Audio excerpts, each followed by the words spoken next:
안녕하십니까. 2021년 4월 27일 새벽 팩트 시작하겠습니다.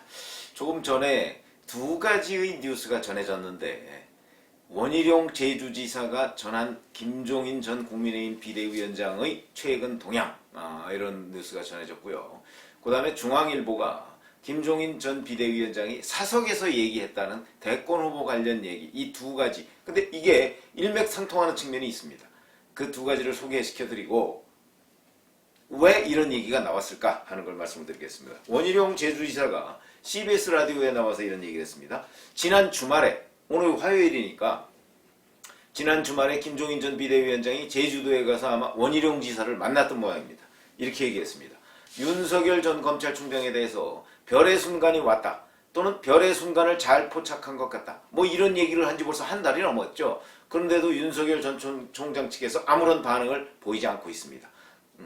그런데 이거에 대한 아마 불만이 누적돼 있는 결과 때문인지 윤석열 전 총장 등에 대해서 언급했다, 이거를 원희룡 제주지사가 지금 CBS 라디오에 나와서 얘기한 겁니다. 이렇게 얘기했습니다. 야권 전체에서 아직 후보다운 후보가 아무도 없다. 흔히들 윤석열 지지율을 얘기하지만 지지율이라는 것은 3개월이나 6개월 뒤를 생각하면 허망할 수도 있다, 이런 식으로 얘기를 했다는 거죠. 그러면서 대선에서 지금 여당으로는 안 되겠으니까 여당 주자들도, 민주당 얘기하는 겁니다, 주자들도 전화가 오고 있다. 그러니까 본인에 대한 러브콜, 이걸 하고 있다. 뭐 이걸 은연중에 원희룡 지사한테 강조를 한 겁니다. 다음 주에 아마 김종인 전 위원장 부부가 코로나 백신을 맞은 다음에 역대 대통령들이 왜 실패했는지 책을 쓸 생각이라고 하더라. 뭐 이런 식으로 얘기를 했습니다. 자, 그러면서 국민의힘, 그러니까 본인이 비대위원장을 그만둔 다음에 국민의힘에 대해서 국민의힘이 이렇게 가면 안 된다고 언급했다.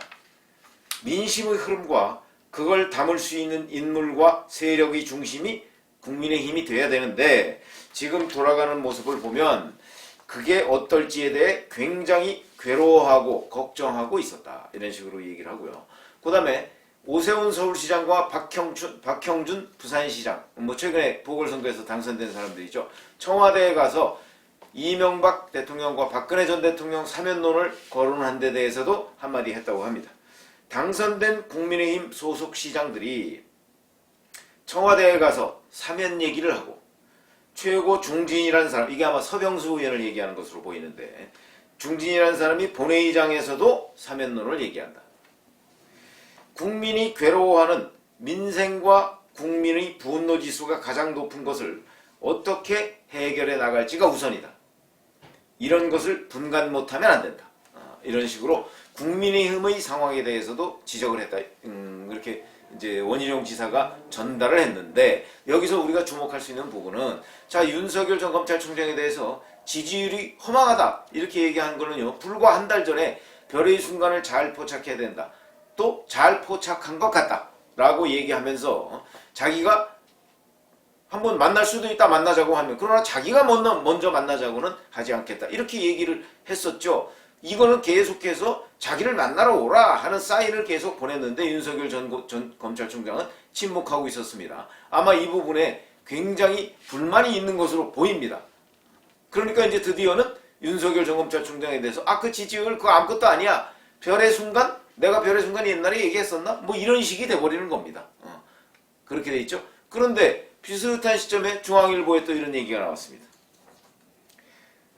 최근에 사석에서 정치권 인사와 만난 모양입니다. 그것도 이 정치권 인사라는 게 누구를 얘기하는 건지 모릅니다. 이거는 아마 원희룡 제주지사를 이렇게 익명 처리했나 싶은 생각도 듭니다. 그러나 그거는 뭐 제가 알 수가 없는 얘기고, 근데 이렇게 질문을 했다는 거죠, 그 정치권 인사가. 아니, 나중에 윤석열 전 검찰총장이 대선에 안 나오거나 아니면 후보로서 타격을 입으면 어떻게 할 것입니까? 라고 얘기를 했더니 김종인 전 비대위원장이 뭐라고 얘기를 했다 하는 인용부호가 없습니다. 인용을 안 하고 중앙일보가 해석을 해서 그냥 설명을 했습니다. 플랜 B를 고민해야 한다는 취지로 말했다. 그러면서 김동연 전 경제부총리를 거론했다, 이런 식으로 돼 있습니다. 근데 김종인 전 비대위원장이 어떤 식의 표현을 써가지고 김동연 전 경제부총리를 거론했는지 이건 없습니다. 그렇죠? 이건 없습니다. 정확하게 김종인 전 비대위원장이 뭐라고 얘기를 했는지, 그러니까 뭐 그냥 플랜 B 얘기를 한 것인지, 아니면 그 옛날에 보면 김동연 전 부총리가 제법 강단이 있던데 라고 얘기를 한 것인지 어떤 것인지 이 직접 인용 보호가 전혀 없이 중앙일보의 해석상 김동연 전 경제부총리를 거론한 것으로 뭐 판단한다, 뭐 약간 이런 개념으로 조금 애매하게 돼 있습니다. 그러나 여하튼 중요한 거는 윤석열 전 검찰총장이 아닌 다른 후보를 거론했다 하는 것이 중요합니다. 이 두 가지의 공통점 뭐죠? 윤석열 전 검찰총장에 대해서 김종인 전 비대위원장이 디스를 했다, 이거 아니겠습니까? 자, 그러면 정말 디스를 했을까? 이런 부분이 이제 이건 정말 이게 정치 분석의 영역입니다. 저는 그렇게 생각하지 않습니다. 무슨 얘기냐? 바로 짜증이다. 짜증의 일환이다. 이렇게 생각합니다. 아니, 나를 만나러 오라고 내가 그렇게 사인을 줬는데 왜 나를 만나러 오지 않느냐? 그러니까 그러면 이제 당신도 끝나는 거야. 그렇게 되면 이런 얘기를 지금 본인이 직접 전화해서 할 수는 없는 거 아닙니까? 그러다 보니까 정치권 인사 또는 원희룡 제주지사한테 대신 그 불만을 얘기하면 뭐 이 사람들이 또 그 말을 입에 담아두지 못할 거 아니겠습니까? 그걸 계산을 한 것이죠. 그런 식으로 윤석열 전 총장에 대해서 다시 한번 우회로를 통한 러브콜이다. 저는 이렇게 생각을 합니다. 왜 그러냐? 오늘 27일이니까 이런 거 기억나시죠? 그 윤석열 전 총장 측의 변호사 이완규 변호사인가요? 이완규 변호사가 그런 얘기를 한 적이 있었죠. 윤석열 전 총장은 그러니까 3월 4일 검찰총장 직을 던진 이후에 3월과 4월에는 공식적인 대외 활동을 하지 않을 것이다. 이렇게 얘기한 적이 있습니다. 그게 지금 거의 끝나갑니다. 그렇죠? 며칠만 지나면 이제 3월과 4월 공식적인 대외 활동을 하지 않겠다고 얘기한 그 날짜가 끝나갑니다.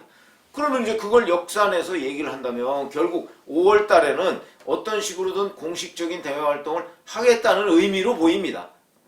물론 그것도 뭐 해야 하는 거죠. 해야 하는 거고. 오늘 아침에 보니까 김성한 고려대 교수, 잘 아시지만 이명박 정부 때 외교부 차관을 했었습니다. 그 김성한 고려대 교수하고 뭐 초등학교 동창이라고 하더군요. 그러면은 뭐 대략 한 40년 지기 정도 되는 거 아니겠습니까? 그 40년 지기인 김성한 교수한테 전화를 해서 자, 한미 외교, 그 다음에 외교, 요즘의 반도체 미중 갈등 뭐 이런 문제에 관해서 질문을 하고 답변을 하고 하는데 윤석열 전 총장이 오히려 말을 더 많이 했다. 그 얘기는 그만큼 김성한 교수 앞에서 외교 문제나 이런 부분에 관해서 본인이 그 얘기를 하고 이야기를 이끌어갈 수 있을 정도라면 상당한 정도의 지식이 갖춰졌다 하는 걸 의미하는 거 아니겠습니까? 아니 누가 감히 김성한 교수 앞에서 외교에 관해서 진짜 이응자를 꺼낼 수가 있겠습니까? 그런 걸 보면 상당히 얘기를 많이 했다는 거 아닙니까? 윤석열 전 총장의 본인 얘기를. 그러면은 외교 문제에 관해서도 이제 상당한 정도의 내공이 갖춰졌나 보다 이렇게 우리가 짐작할 수 있는 정도의 뉴스만 나왔습니다. 그런 걸 보면 이런 것들이 앞으로 공식적인 대외 활동을 하는 어떤 신호탄일 수도 있겠다. 왜냐면 3, 4월 동안 안 하겠다고 했으니까 지금 앞으로 한 닷새만 지나면은 5월 달 아닙니까?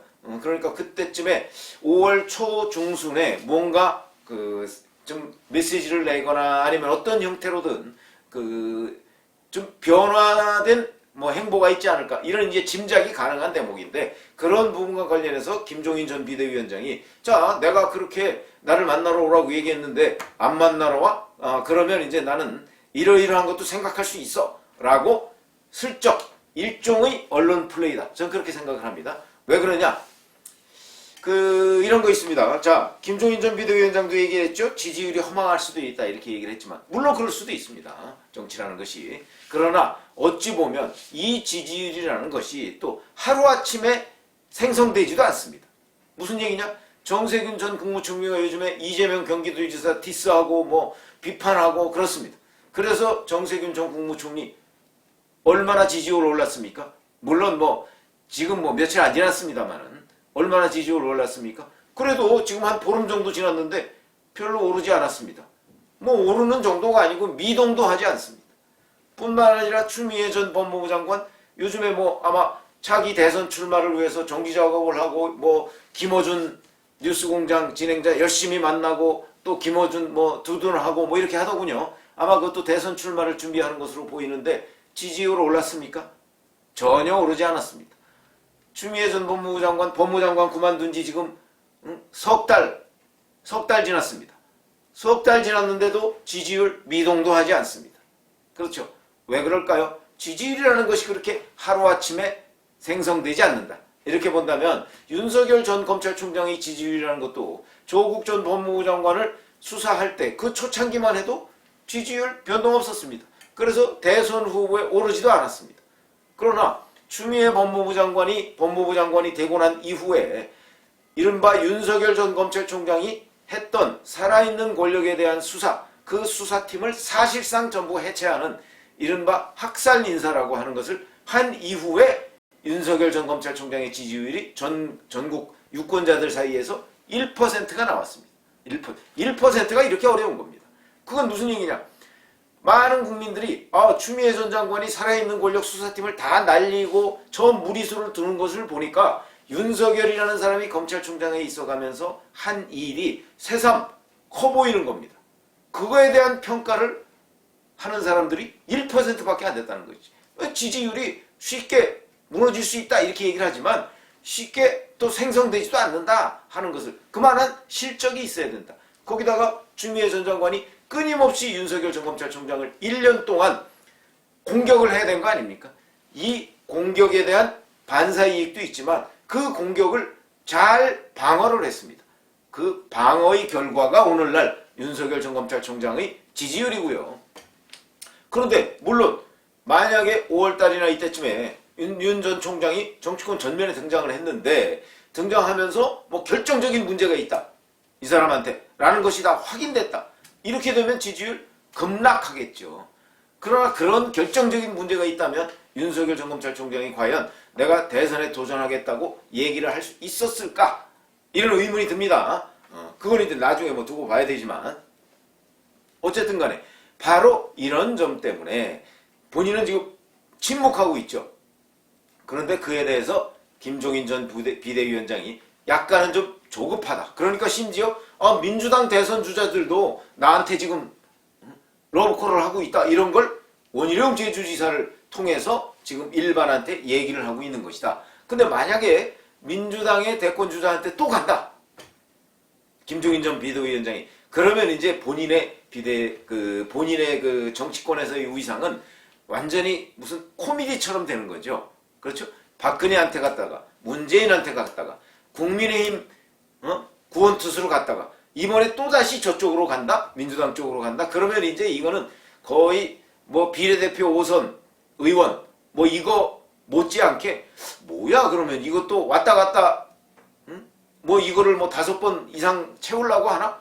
정말 희화화 될 겁니다. 그렇기 때문에 본인도 그걸 잘할 거라고 보거든요.